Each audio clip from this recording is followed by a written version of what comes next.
بیا به په سورۃ الفاتحه شروع کو. یوه خبره دا ده چې سورۃ الفاتحه دا په قرآن کریم کې په نزول کې پنځم سورت دی. په ترتیب کې اول ولې ذکر کړه؟ دا یوه خبره. دویم دا ده چې سورۃ الفاتحه مکی سورت دی. دا مکی سورتونه څه ته وایي او مدني سورتونه څه ته وایي، علامې څه دي؟ دویم بحث به په دې کې وکړو. اول خبره، سورۃ الفاتحه په نزول کې پنځم سورت دی، نو په ترتیب کې ولې مقدم کړی ده؟ نو جواب دا دی چې سورۃ الفاتحه د ټول قرآن کریم خلاصه او اجمال دی، د متن حیثیت لري. نور قرآن کریم تفصیل او تشریح ده او اجمال مقدمی په تفصیل باندې، نو سورۃ الفاتحه په نور سورتونو د قرآن ځکه مقدم کړه.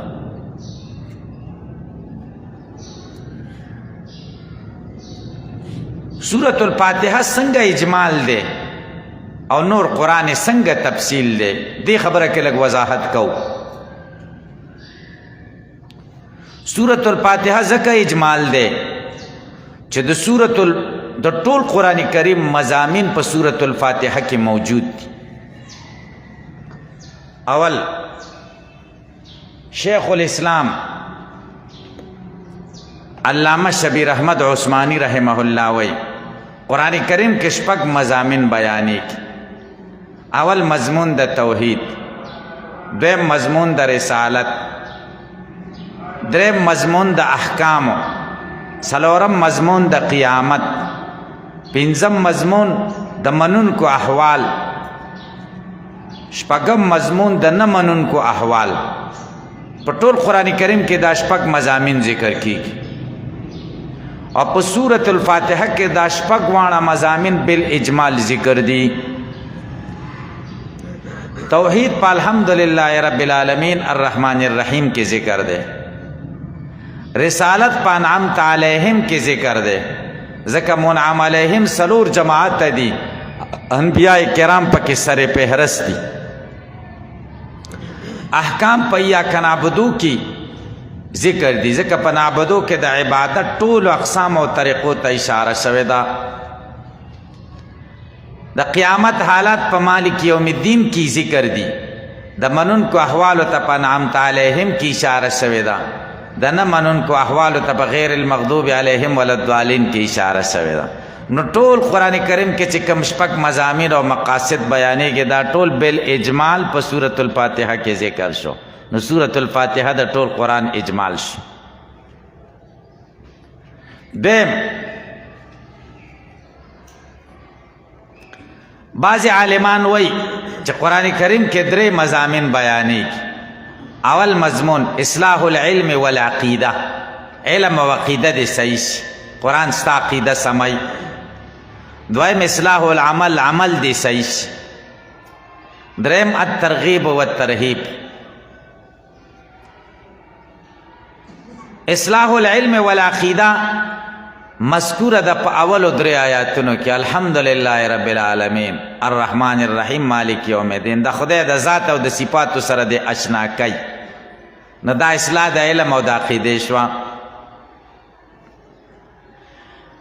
اصلاح د عمل ذکر ده په ایاک نعبد و ایاک نستعین او اهدنا الصراط المستقیم کې.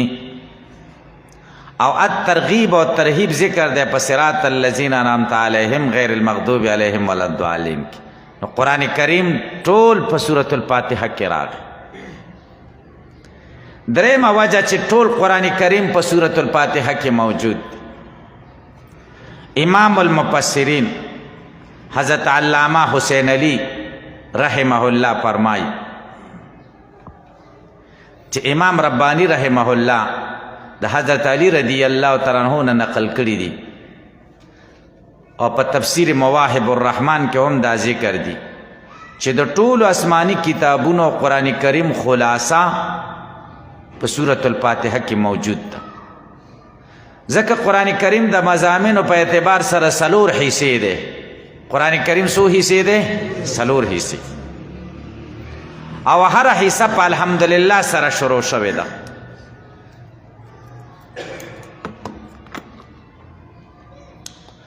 اول حصہ د سورۃ الفاتحه نه تر سورۃ الانعام پورې 15 سورتونه پکې دي. دې کې مسله د خالقیت بیانېږي چې الخالق لكل شيء هو الله. دویمه حصہ د سورۃ الانعام نه تر سورۃ الکهف پورې دې کې 12 سورتونه دي. دې کې مسله د ربوبیت د الله تعالی بیانېږي چې تربیت او پالون کې د ټول عالم الله دی بس. درېمه حصہ د سورۃ الکهف نه تر سورۃ سبا پورې 14 سورتونه دي. دې کې مسله د برکت او مالکیت بیانېږي چې مالک د هر چیز الله دی. څلورمه حصہ د سورۃ سبا نه تر اخره پورې دې کې 81 سورتونه دي. دې کې مسله د قیامت او رد د شفاعت قهري بیانېږي. اوس دا څلور مضامین چې خالقیت مسله ده، د ربوبیت مسله ده، د مالکیت مسله ده، د قیامت مسله ده، قرآن کریم کې په مختلفو صورتونو کې ذکر و. بل اجمال دا څلور واړه مضامین په سورۃ الفاتحه کې موجود. الحمدلله کې اشاره د اول مسلې ته، ځکه ذکر د عالم دی او مراد ترېنه وصف مشهوره دی لکل فرعون موسی. نو الحمدلله معنا دا د الحمد للخالق. دلیل یې څه دی چې دا لفظ الله نه مراد خالق دی؟ سوره لقمان 15 آیت کې الله وایي ولئن سألتهم من خلق السماوات والارض وسخر الشمس والقمر ليقولن الله. کته د دوی نه سوال وکړي چې اسمان او ځمکه چا پیدا کړي، د ځمکې او د اسمان خالق څوک دی؟ نو دوی به وایي چې الله. نو الله نه مراد خالق څه کړه؟ دلته هم د الله نه مراد خالق دی. نو اوله مسله د خالقیت په الحمدلله کې ذکر شو. رب العالمین کې دویمه مسله ذکر ده چې د ربوبیت مسله ده. الرحمن الرحیم کې درېمه حصې ته اشاره ده چې هغه مالکیت دی.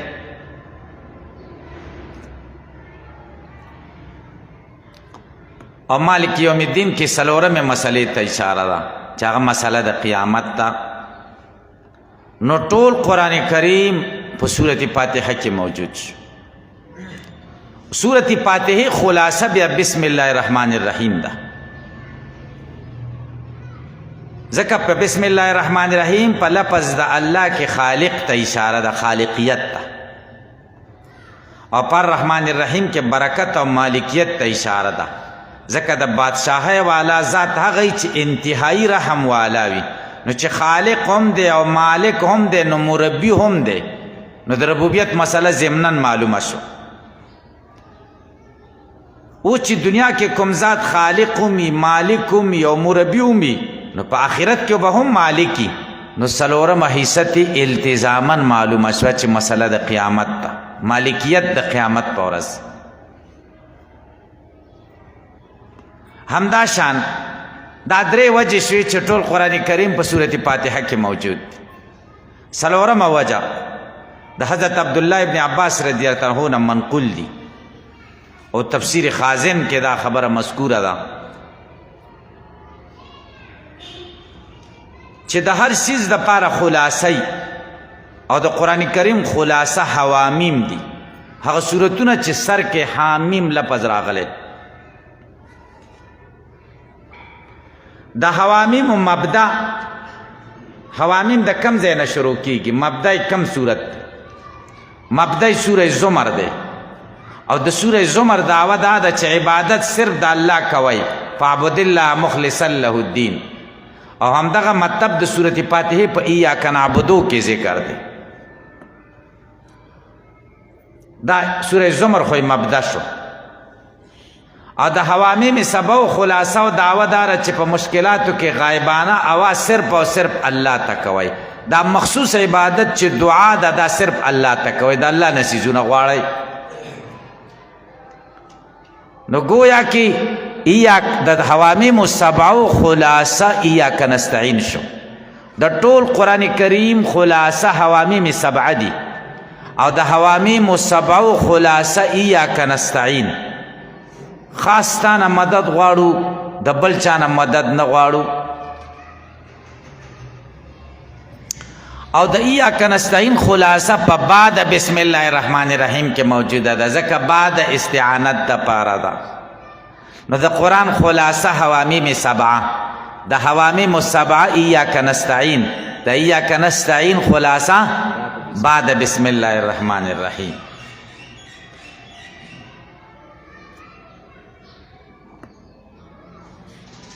تاسو په دې خبره پوه شئ. پارسی شاعر وی علم یک نقطه بس است با هنر، بسیار خواندن باشد درد سر. علم یوه نقطه بس دی چې پې پوه شئ، ډېر ویل خو به دې سر خوږي، هسې سر پې خوږي. به د ټولو خبرو خلاصه دا ده چې ټول قرآن په بعد بسم الله الرحمن الرحیم کې راغلی دی. دا څومره د کار ټکی دی، دا په هغه صورت کې چې بعد استعانت دپاره شي. نور اقوالم پکې شته چې سورت فاتحه خلاصه د ټول قرآن کریم ده، خو په دې اتفاق کوو. دیم بحث زمونږه سورت الفاتحه مکی سورت دی، اوه پکې آیاتونه دي او یوه پکې رکو ده. مکی سورتونه کمو سورتونو ته وایي؟ یو قول مشهور خدا ده چې مکی سورتونه هغې ته وایي چې مکه مکرمه کې نازل شوي، مدني سورتونه هغې ته وایي چې مدینه منوره کې نازل شوي. لیکن دا راجح قول نه دی. ولی؟ ځکه ډېر مدني آیاتونه او مدني سورتونه دي چې په مکه کې نازل شوي دي فتح نه وروسته.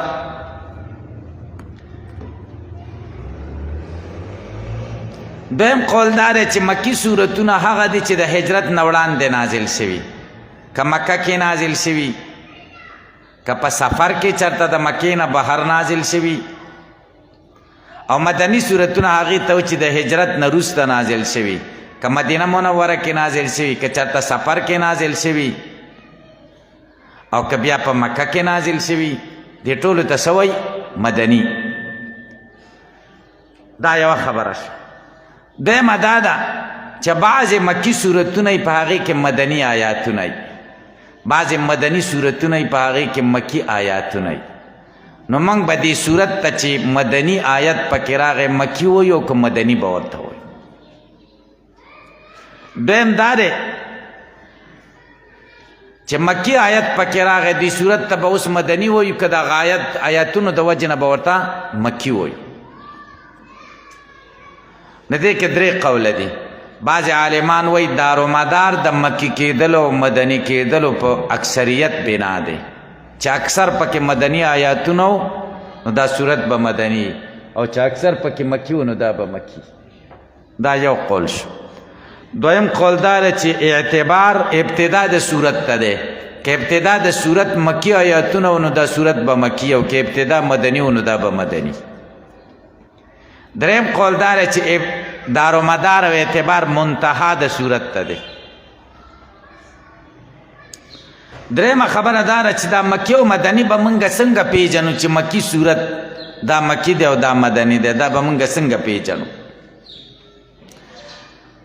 د دې دپاره کلي قواعد هم شته او اکثري قواعد هم شته. کلي قواعد دا دي هر هغه صورت چې په هغې کې لفظ د کله راغلی هغه به مکي صورت دی، او لفظ د کله په 15 صورتونو کې 33 کرته ذکر شوی، او چې د کله لفظ پکې نه وي نو هغه به مدني. دویم هر هغه صورت چې په هغې کې د سجدې آیت راغلی هغه به مکي. دریم هر هغه صورت چې د آدم علیه السلام واقعه پکې هغه به مکي د صورت بقرې نه علاوه. څلورم هغه صورت چې جهاد بیان پکې نو دا به مدني.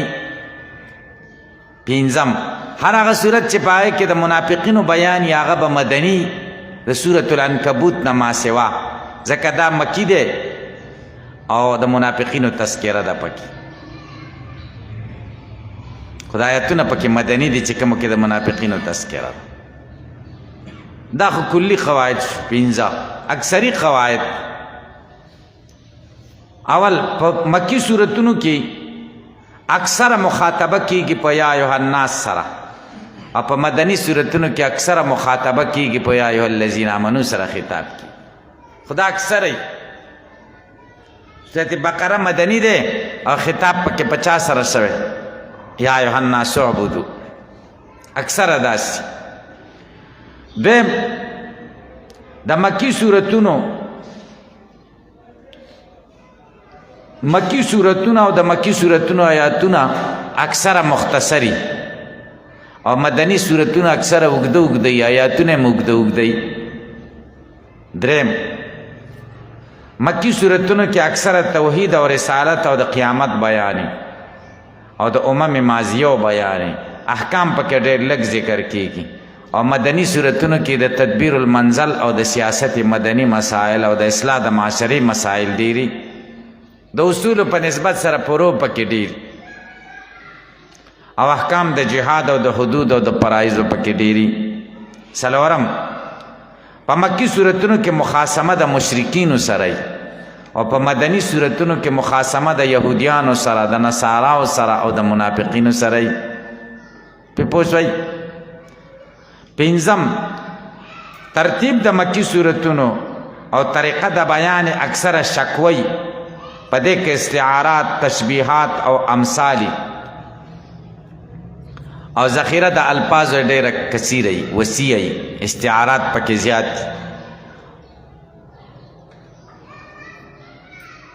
او د مدني صورتونو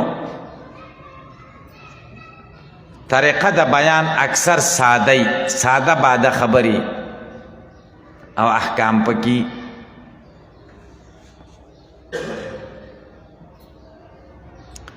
دا دوه خبرې د سورۃ فاتحه د ابتدا نه وړاندې د سورۃ الفاتحه ابتدا د هر سورت په ابتدا کې 15 خبرې ضروری اول د هر سورت ربط د مخ کی سورت سره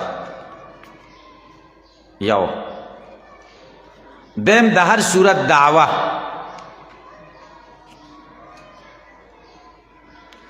دریم د هر سورت خلاصه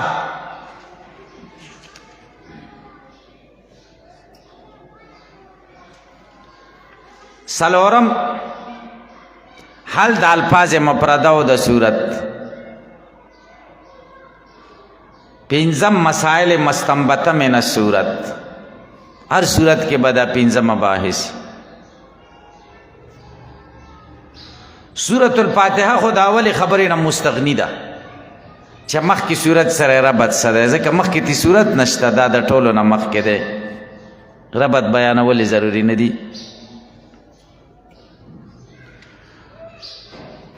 دویم د سورۃ الفاتحه دعوه صدا دعوه د سورۃ الفاتحه الحمدلله رب العالمین تخصیص د حمد الله پورې تخصیص د ټولو انواع د عبادتو د اولوهیت د صفاتو د الله پورې الحمدلله دا دعوه شو او د الحمدلله کې ګوري تخصیص ده تخصیص پکې ځکه ده چې ته په چا د پټي دعوه کې نه داسې به وایي دا پټی زما دی او د ده نه دی دعوه کې تخصیص پکاري کنه او که داسې وایي دا پټی زما دی داسې ونه وایي چې د ده نه دی نو بیا به قاضي صاحب فیصله وکړي چې بس د دواړو شریک دی ځکه نه پې نه ده کړې که نه د قسم نو دعوه کې تخصیص ضروری دی دریم خلاصه د سورۃ الفاتحه په اعتبار د آیاتو سره په اول آیت کې دعوه د سورت ذکر کیږي الحمدلله پرست دو آیاتونو کې ادله ثلاثه په اثبات د دعوی ذکر کیږي رب العالمین دا یو دلیل شي الرحمن الرحیم دا دویم دلیل شي مالک یوم الدین دا دریم دلیل شي ایاک نعبد و ایاک نستعین کې نتیجه د دلایل ذکر کیږي.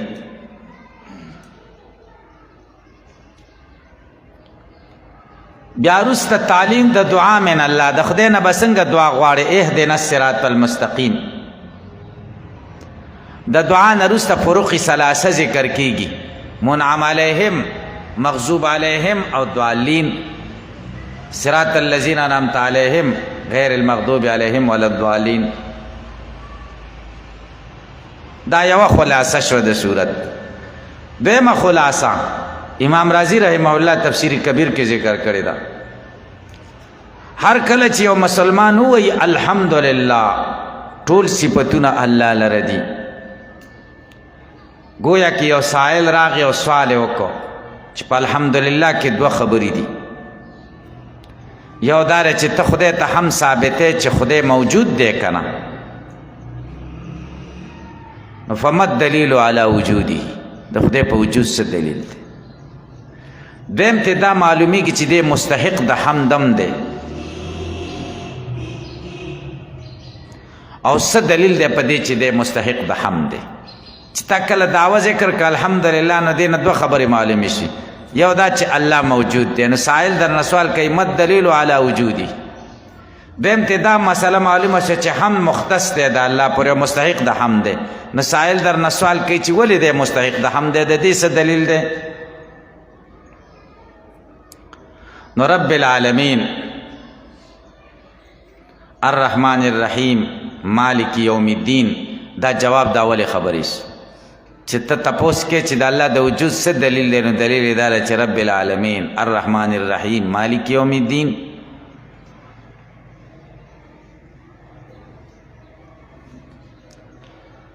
بیا چې هر کله په الحمدلله رب العالمین الرحمن الرحیم مالک یوم الدین کې صفات د ربوبیت ذکر شو چې خدای رب دی، رحمان او رحیم دی، نعمتونه ورکوي، او مالک یوم الدین د دې نعمتونو تپوس به هم کوي، رب دی که نه. نو صفات د ربوبیت ذکر شو. نو په ایاک نعبد و ایاک نستعین کې اوس صفات د عبودیت ذکر کوي، مقام د عبودیت ذکر کوي. او د عبودیت په ټولو مرتبو کې اعلی مرتبه مرتبه د عبودیت ده. د بنده په ټولو مراتبو کې د بشر او د انسان غټه مرتبه د عبودیت ده. لکه سوره بنی اسرائیل اول نمبر آیت، سبحان الذی اسرا بعبده.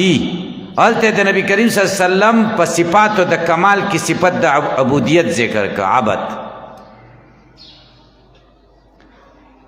دویم د پیغمبرانو په شان کې الله فرمایي سورة الانبیاء 3 آیت، وکانو لنا عابدین.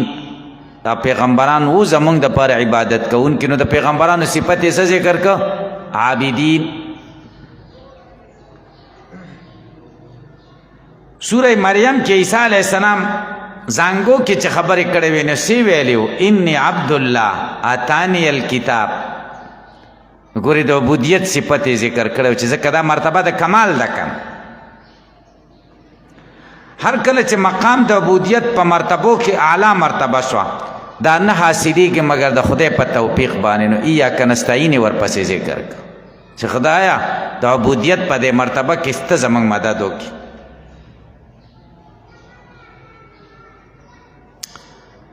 اوس عبودیت عبادت چې ته کوم د خدای نه په ایاک نستعین کې غواړې، دا به کم تا نه قبلیږي چې کم من جانب الله، د الله د طرفه چې نه ته د ځان نه جوړ کړه، خو نه دی قبول. اهدنا الصراط المستقیم کې دا سوال کې خدای د عبادت هغه طریقې راته وښایي او ما په کلک کې چې کوم ستا د طرفه دي. نو اهدنا الصراط المستقیم فی الاعتقادات والاعمال والاخلاق. بیا د صراط مستقیم د پاره دو صفت ذکر کړي. یو صفت ایجابي ده صراط الذین انعمت علیهم، یو صفت سلبي ده غیر المغضوب علیهم ولا الضالین. تاسو په دې خبره باندې پوه شئ که نه شئ؟ دا خلاصه وه د صورت. څلورم باس حل د الفاظ مفرده و.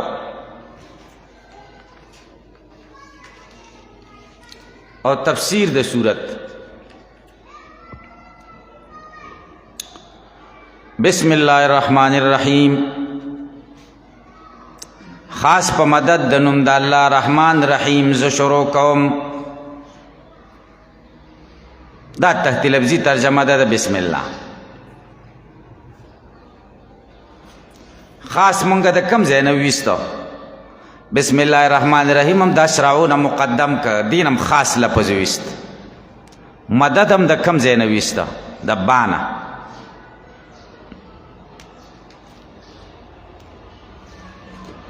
او زه شروع کوم دا مؤخر که ځکه اشراو مؤخر دی کنه. خاص په مدد د نوم د الله رحمان رحیم زه شروع کوم.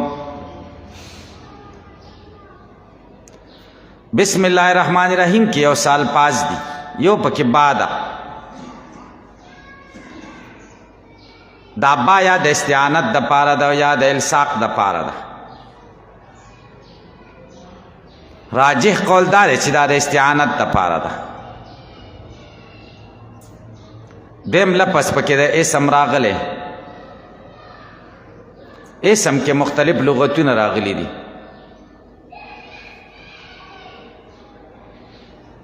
خو دلته یوه مسله ضروري ده، هغه دا ده چې بالله ونه ویلې بسم الله ویلې. دا اسم عین دی د مسما سره او که غیر دی د مسما نه، دا یو اختلافي مسله ده. یو اسم دی، یو مسما ده، یو تسمیه ده. اسم هغه لفظ دپاره وایي چې د چا دپاره وضع شوي وي. مسما ذات ته وایي. زید چې کوم بار ګرځي را ګرځي هغې ته مسما وایي. او مونږ چې په خولې تلفظ کوو یا په دې دیوال زید لیکو دې ته اسم وایي. دا اسم عین دی د مسما سره او که غیر دی د مسما نه. دا اختلاف پخوا د معتزله او د اشاعرو منځ کې و. خو یاد ساتئ چې قرینه د عینیت موجوده وي نو بیا عین دی، او چې قرینه د غیریت موجوده وي نو بیا غیر دی. د عینیت دپاره قرینه موجوده وي. د هغې مثال کتب زیدون، زید لیکل کړي دي. دلته قرینه موجوده ده چې دا لفظ د زید خو لیکل نشي کولی، مسما تې مراد ده. قرینه شته که نه چې کتابت مسما کوي، اسم یې نه کوي.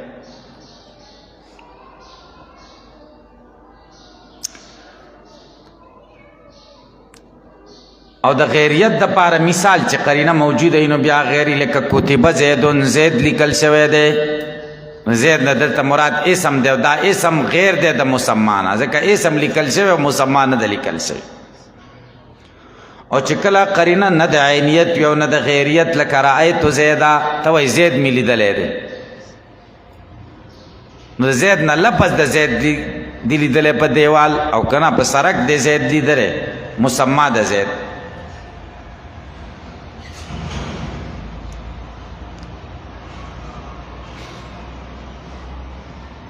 بعضې اشاعره وایي چې قرینه د عینیت او د غیریت نه وي نو مراد به ترېنه ذات او مسما وي. نو رأیت زیدن معنا داسې کوي رأیت ذاته، د زید ذات مې لیدلی، دا یې معنا ده. او معتزله وایي مراد به لفظ د اسم وي. رأیت زیدن معنا دا ده رأیت لفظ زیدن، زید لفظ مې لیدلی. دا شاعره او دلایل څه دي چې اسم عین دی د مسما سره.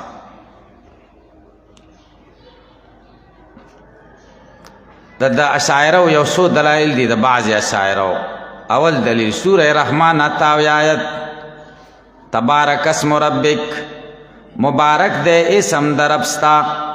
دلته برکت نسبت شوی دی اسم ته، او مراد د اسم نه ذات دی، ځکه برکت نه منسوبیږي لفظ ته، برکت منسوبیږي ذات ته.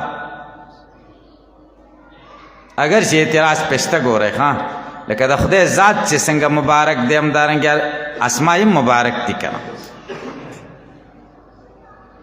دویم دلیل سورة الاعلی یو آیت اول نمبر آیت سبح اسم ربک، پاکی بیان کا د نوم د رب ستا. دلته د تسبیح حکم شوی دی د اسم د رب، او د اسم صفائی خو نه کېږي د نواقصو نه د عیوبو نه، خو د ذات صفائی کېږي. دریم دلیل یو فقهي مسله ده. یو سړی خپلې ښځې ته وایي ان فاطمه طالقن، فاطمه طلاقه ده. یو د فاطمې دا نوم دی او یو ذات دی. نو دلته چې دا سړی ووایي چې ان فاطمه طالقون او د ده منکوحه وي نو طلاقه شو. نو دی که چېرته اسم غیر وی د مسما نه نو بیا خو دلته طالقون په لفظ د فاطمې واقع شوی، په ذات خو نه دی واقع شوی. تاسو په دې خبره پوه شئ؟ دې نه معلومه شوه چې اسم عین دی د مسما سره.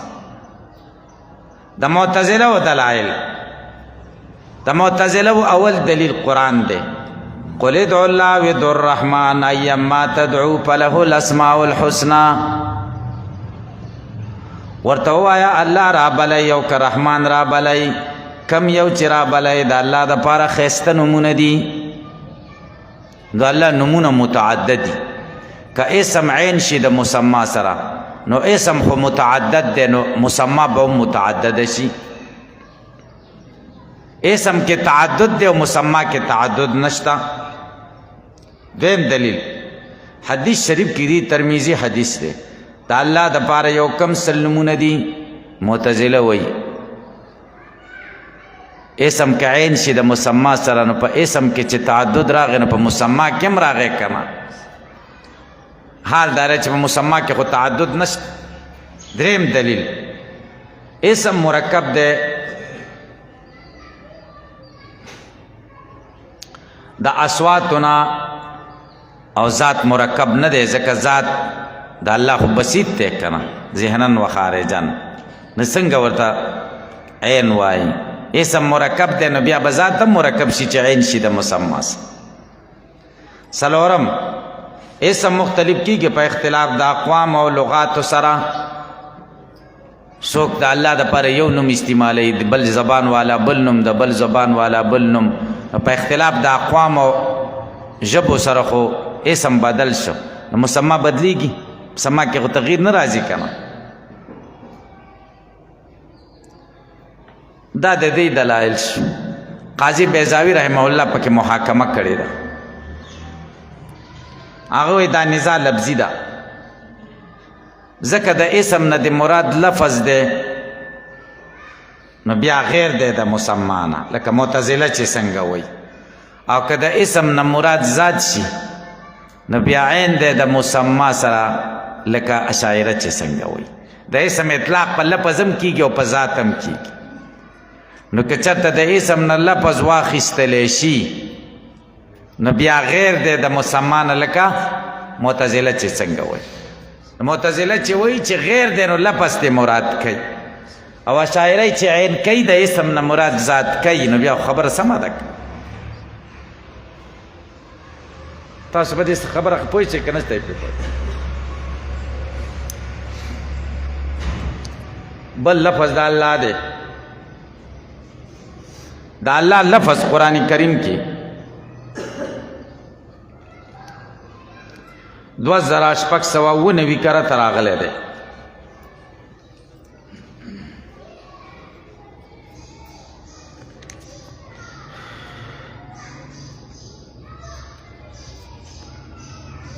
الله چاته وایي؟ دې باره کې تاسو اقوال په دې کتابونو کې ویلي دي.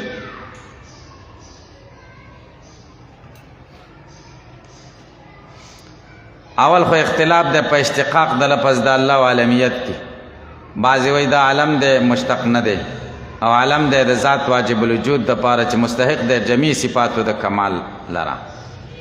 لکه علامه تفتزانی مختصر المعانی کې وایي که نه ولا صح انه علم لذات واجب الوجود. او بعضې وایي دا مشتقي دی. بیا د دې اختلاف دی. ابو سلیمان الخطابي وایي دا مشتق دی د الهه یا الهونه سمع یسمعون الهن په معنا د فزع سره. اله په اصل کې ویلا هو.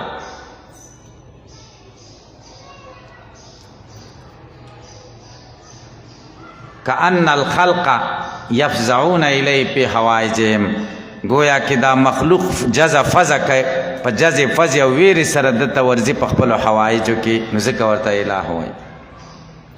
او څوک کوئی دا مشتق دی د ولهه یالهو ضربه یضربونه. وله په معنا د میل سره کأن القلوب تمیل الی، گویا کې زړونه دته مایله دي. لکه سورة الاحزاب 43 آیت کې وایي ثم اذا مسکم الضر فالیه تجأرون، تاسو ته ضرر تکلیف ورسیږي نو خدای ته مایله شئ.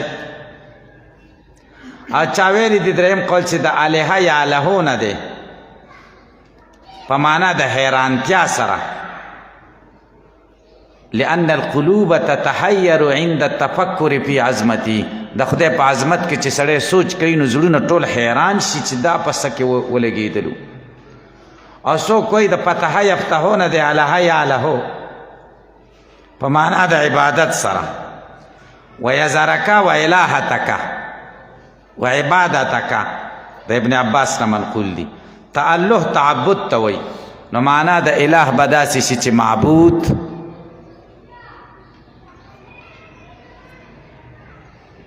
او بعضې وایي دا مشتق دی د الله یلیه لیهن نه د ضربنه، او معنا یې د تستر پټوالی. کأن ذات الله مستور عن ابصارنا و اعیننا. او علامه مجد الدین فیروز آبادی وایي په لفظ د الله کې اقوال تقریبا 150 ته رسیږي.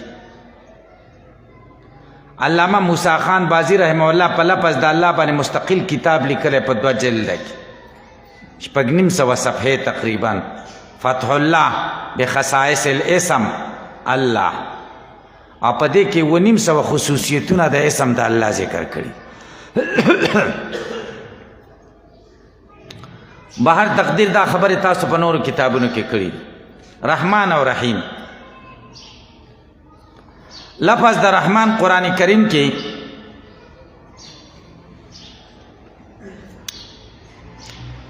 52 کرته راغلی دی د تسمیو نه علاوه. او د رحیم لفظ 195 کرته راغلی دی په صفت د الله کې.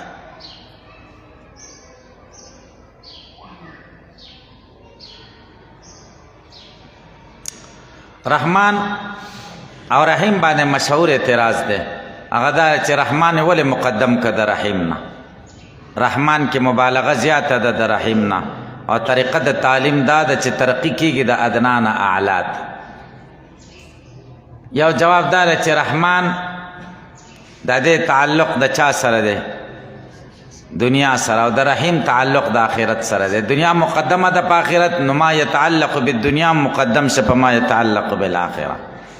لیکن دا جواب ضعیف دی. ولی ځکه حاکم په مستدرک کې حدیث په دعاګانو کې نقل کړی چې داسې دعا پکار ده، یا رحمان الدنیا والآخره ورحیمهما. د رحمان تعلق د دنیا او د آخرت سره، د رحیم تعلق هم د دنیا او د آخرت سره را. حافظ ابن القیم رحمه الله بدایع التفسیر کې جواب کړی. هغه وایي رحمان دلالت کوي په جلائل النعم، په غټو غټو نعمتونو، او رحیم دلالت کوي په وړو نعمتونو. او واړه نعمتونه تتمه یې د غټو نعمتونو، او تتمه د شی مؤخره یې د شی نه، نو ځکه رحیم د رحمان نه مقدم کړ. او بعضې وایي چې نه، په رحمان کې مبالغه کمه ده او په رحیم کې مبالغه زیاته ده. ځکه رحمان هغه منعم ته وایي چې د هغه په انعاماتو کې تکرري، او رحیم هغه منعم ته وایي چې د هغه په انعاماتو کې تکرر نه بلکې دوام او ثبوت. او دا قاعده چې زیادت د مبانی او دلالت کوي په زیادت د معانی او باندې حروف پکې زیات دي، نو مبالغه پکې زیاته ده. دا ابن جینی دا قاعده جوړه کړې ده، داغه یو نظر دی. او په هغې باندې ډېر داسې الفاظ شته دی چې په هغې کې زیادت د حروفو دی او په معنا کې کمی دی. بهر تقدیر دا تسمیه کې 3 د خدای نمونه ذکر شو، یو لفظ د الله، یو لفظ د رحمان، یو لفظ د رحیم. لفظ د الله دا مشترک دی د جلال او جمال په منځ کې، او رحمان او رحیم خاص جمال باندې دلالت کوي.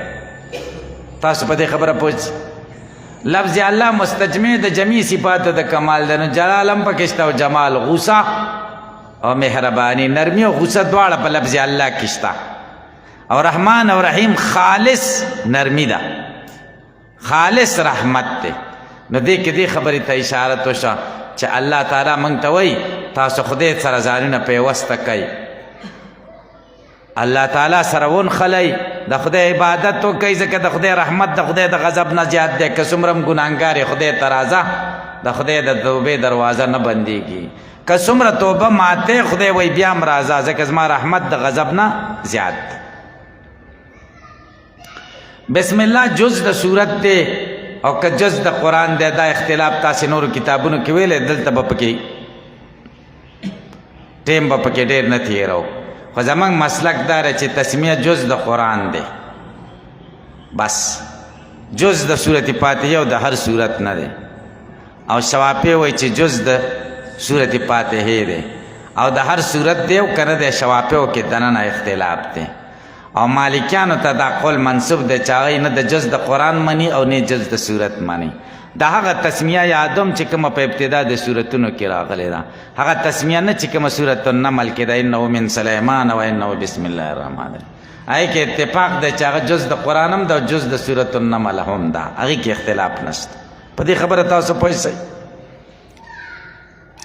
امام رازی رحمه الله شافعي مسلک سره تعلق لري، 14 دلیلونه په دې قائم کړي چې بسم الله د صورت جز دی د صورت فاتحه. او علامه علوسی رحمه الله حنفي عالم دی او د متأخرین او مفسرینو نه دی، الله دې د په قبر باندې رحمتونه راووري. هغه د 14 دلیلونه یو ذکر کړي دي او او مطلب دا چې محدثانه عالمانه جوابونه ورته کړي. لکه دماغ کوي بیا به سبب